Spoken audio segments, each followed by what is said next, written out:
Good morning, you guys. It is I, Becca Lori Hector, here with Growing Gratitude. Sunday here, don't care, obviously. I am a mess today, you guys. I have my blankie thing on. It's annoying me. Everything's annoying me. It started yesterday. When I get kind of low on spoons, my sensory stuff kind of peaks up. So I'm slightly uncomfortable today, on top of the fact that I'm hungry, nauseous, and still sleepy. I almost did not do this morning. I am that tired. I was laying there in bed like, maybe I could have Antonio put up a post for me. I don't know. But I didn't. So I'm here. So good morning. Growing Gratitude is my attempt to, on a weekly basis, very publicly talk about things in my life, small, big, all those things that I'm grateful for. Morning, CV, in hopes to grow the gratitude in my life. And then I hope you guys kind of pick up the habit and grow the gratitude in yours. Yeah, you can see that the hoodie is slowly getting destroyed by the animals who lay on top of me. But that's okay. It's more important that they're there. So anyway, in any case, today's going to be super short. Hey, Morgan, because I just don't have the energy. I'm super low spoons. So I'm going to quickly kind of run through my gratitudes, and I hope you'll forgive me for today being a little short. So here we go. Okay. This week, I had a really, I didn't have like a very exciting week. It was a busy week. It was April week, so it's kind of, exhausting. Hey, Bill, I had a lot of stuff to do, lots of stuff on my calendar. And one of the things that I have the pleasure of doing these days is twice a month for AANE, I'm running a women's support group, which is super fun for me. It's for women who I think they top out at 35. So I'm a little bit older than everyone in the group. But it's been really fun to be facilitating a support group, partially because I think a lot of us do support groups, and usually our facilitator wouldn't qualify to also be in the group. But I jumped on my computer screen.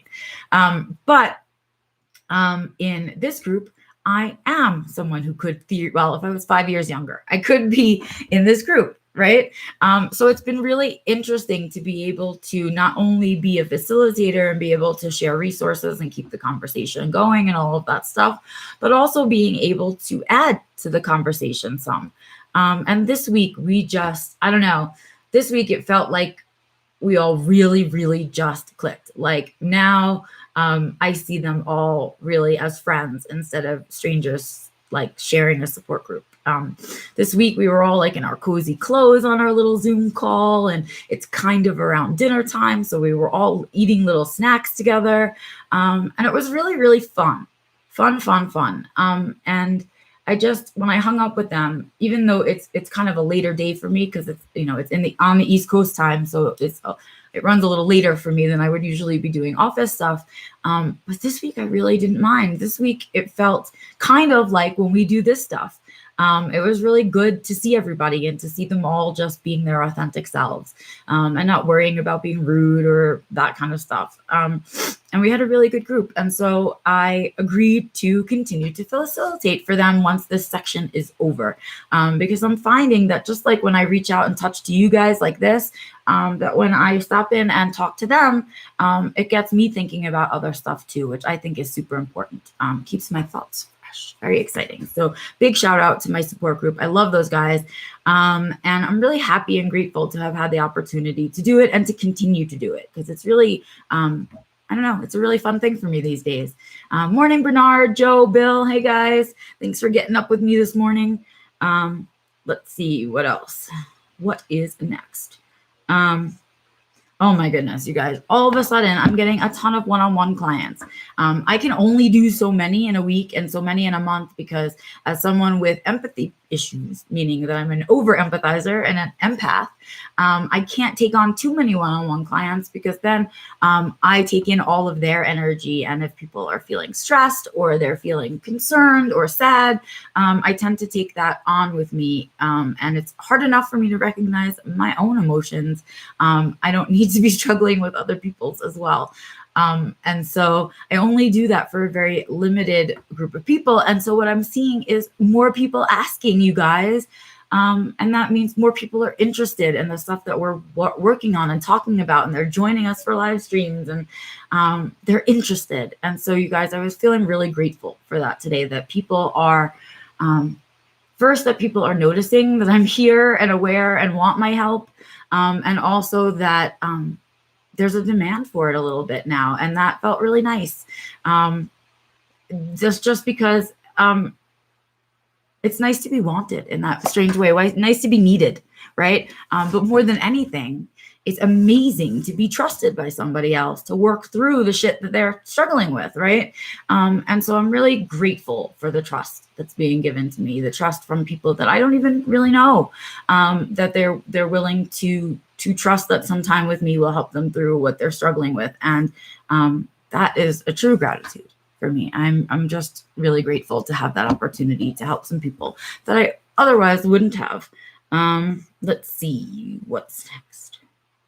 Oh, okay. So then I told you the support group thing was starting to spark some ideas for me and stuff like that. So I came up with an idea, and first of all, I'm really excited because my brain is finally producing ideas related to the self-defined living stuff, which makes me so excited, you guys, because that's where I really want to put my energy, into the SDL stuff. And so yesterday, I had a really good idea come to me. And so what I'm going to be doing for us, you guys, is I think I'm going to create like a membership system so that people can be members. I don't know what to call it yet. And then whenever I offer things, they will automatically get a discount on it. So you can like pay for your membership to know that you'll get discounts on everything that I do, including the monthly seminars. And that's where the idea came from. Like, what could I do to encourage people to come to the monthly seminars? They're already fairly inexpensive, but what else can I do? And then I thought, well, maybe I could do this cool membership idea. And what else could I give with membership? So that's where I'm at with ideas for self-defined living. But I am beyond grateful to my brain for starting to spit out some ideas for me, so I can get working on some new projects. I always love creating, and I love the newness of things. And so when I don't have new ideas, I worry and I start to get anxiety. And so I'm very grateful to my brain for giving me the ideas this week. I really needed them, and I'm excited about what I have in mind here. Next up, okay, so here's the deal. My love for Fiona is humongous, right? This girl, I love this dog. I can't even tell you. She's like my precious.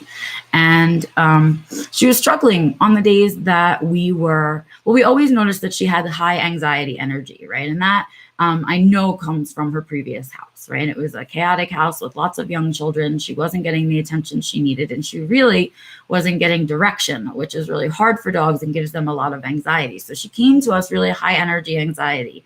We cut it in half, right? But I noticed that the longer that she's with us and the more that she loves us, the more she's struggling with separation anxiety, which is fairly common for Great Danes. They're very attached to their people, and so they struggle with separation anxiety. Well, she escalated and started to chew things around the house, like papers and wood for the fire and shoes and things on the days we were going to the food truck. So we tried separating her, and then we put her in her kennel. But last week, I put her in her kennel, and she ate her bed. And when I say she ate her bed, she had this nice, big, thick memory foam bed for her bones and everything. And we put her in her kennel so she wouldn't destroy anything in the house. And she destroyed her bed. Like, she opened it up and ripped it apart into memory foam pieces about this big, right? So I came into her, and she looked like she was in one of those pits that kids jump into when they want to land soft, right? And it has all that foam stuff. She was just sitting in a pile of foam. And of course I was angry because we had told her not to do stuff like that. But also, I started to worry because, when they start eating up things like that, even if they don't eat all of it, they could swallow a piece of it, and nobody needs to be eating memory foam, right? Or pieces of shoes. Okay. It gets stuck in her stomach. It could cause bloat. There's all kinds of other dangers, right, that come along with eating crap. So I decided that we'd done all that we could do for her kind of off medication. We had tried CBD for her as well, not really cutting into it enough to avoid the chewing. So I called the vet. Here's a thing you guys might not know that I know because I was a vet tech for so many years. A lot of dogs who are having behavioral issues like Fiona's. Many people miss that it's anxiety and they think they're just being destructive. And also some dogs that can be aggressive to other dogs and aggressive in certain situations. Sometimes that too comes from anxiety. And what amazing veterinarians have found out is that certain antidepressants, yes, human antidepressants, work really well in dogs. And it really eliminates their anxiety without sedating them, right? So it kind of cuts out all that anxiety energy for the same reason we take it, right? It cuts all that out, and it kind of gives their brain a break the way that those of us who are struggling with depression and anxiety need that little bit of help. You guys, gratitude to the veterinary gods, okay?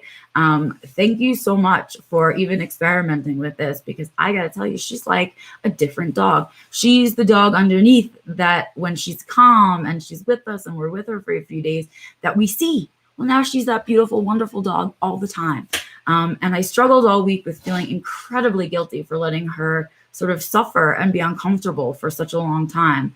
But, you know, medication is not something I like to rush to. So I wanted to see if we could fix it naturally first before we had to medicate right away. And now she's on this medication and she is so relaxed and so happy. And she's goofy all the time now and silly all the time now, just not just when we've been home for a bit. And she stopped greeting us with this crazy high anxiety energy when we come home, right? And she's like really feeling better. So my giant gratitude for today, really, this is my biggest one, goes out to the veterinary gods or whoever figured out that antidepressants work on dogs, because she is so much happier and better and happy and just a joyous dog now. And she can enjoy life more, right? She doesn't have to be dealing with her anxiety all the time, or eating things that are not healthy for her.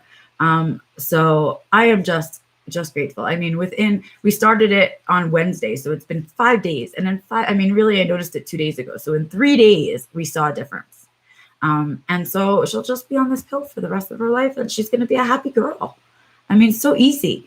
And she's not sedated. She's not sleepy. She's not wobbly. She's not anything like a Xanax or anything like that. It's just an antidepressant.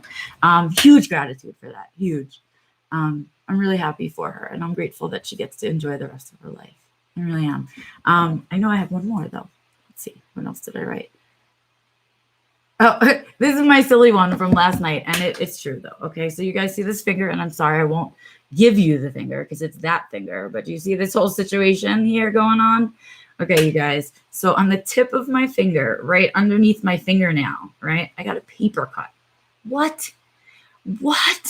So I was like, all right, it's a paper cut. It bled a little. I put a Band-Aid. It stopped bleeding. It is the most painful location for a paper cut that I have ever had in my entire life. It is so painful, and it's getting more and more painful as the days go by. So last night I put a lot of antibiotic ointment on it, and then I put a Band-Aid on. Well, you know, I'd been wearing a Band-Aid for a couple of days, and of course I had now a cut over here from the Band-Aid ripping my skin off. So last night I put a Band-Aid here, and then a Band-Aid here, and then a Band-Aid around, so it wouldn't get anything in it while I was sleeping, and then it would stay on my finger all night long, right? And as I was doing it, I was just thinking to myself, you know what, this is a silly gratitude, but I'm totally grateful for the invention of flexible fabric Band-Aids. I know that that's silly, but before they made flexible fabric Band-Aids, all Band-Aids were that plastic material that, first of all, it makes a terrible noise, but it feels awful. It's really hard, right? And I hated the texture of those Band-Aids. And I hate that when you put them on, you can't bend your finger. You can't do anything. They can't get wet. And so I've been buying flexible fabric Band-Aids for only flexible fabric Band-Aids since they came into existence. And I'm just going to shout it out. Whoever invented the flexible fabric Band-Aid, by goodness, thank you for allowing people with sensory differences to have a Band-Aid that they can use. And that's what I was thinking about last night. If I didn't have them, I probably couldn't sleep with a Band-Aid on. And how annoying would that be? So, you know, even though it's such a teeny tiny little thing, think about the difference that it's made, how millions of cuts I've gotten as someone with dyspraxia, that I really just have to stop and think about how grateful I am for something so simple that makes a big difference for me. So those are important gratitudes too, right? The little things that make our lives easier. And so I wanted to make sure we don't forget about those guys, because it was really important to me last night that I had flexible fabric Band-Aids, gosh darn it. So yeah, that's my last one. I know that I usually talk a little bit longer and share a little more with you, but you guys, I am super low on spoons today. So I got my gratitudes done. I am ready for breakfast, ready for coffee, or ready to sit around and maybe take a nap. That's just the kind of day I'm feeling like today. I hope you guys have an amazing rest of your Sunday. And of course, I will see you on Tuesday for Being Back Alive. And then I'll be back next Sunday with the next Growing Gratitude. Until then, I will see you guys out and about on the interwebs. You are more than welcome to comment wherever you see this video. And you can, of course, email me directly at info@BeccaLaurie.com. That's Lory. You can also use the contact page on my website. It goes directly to me. And that is, of course, BeccaLaurie.com. While you are there, you can check out the Redbubble store for Self-Defined Living, my Ko-Fi, read my writing, follow my social media. What else is on there? Oh, the course is on there. The seminars are on there. Everything is there. So head on over. You can sign up for the free newsletter too. Have an amazing Sunday, you guys. Go out there and seek joy, create joy, and share joy. I will see you on Tuesday. Bye.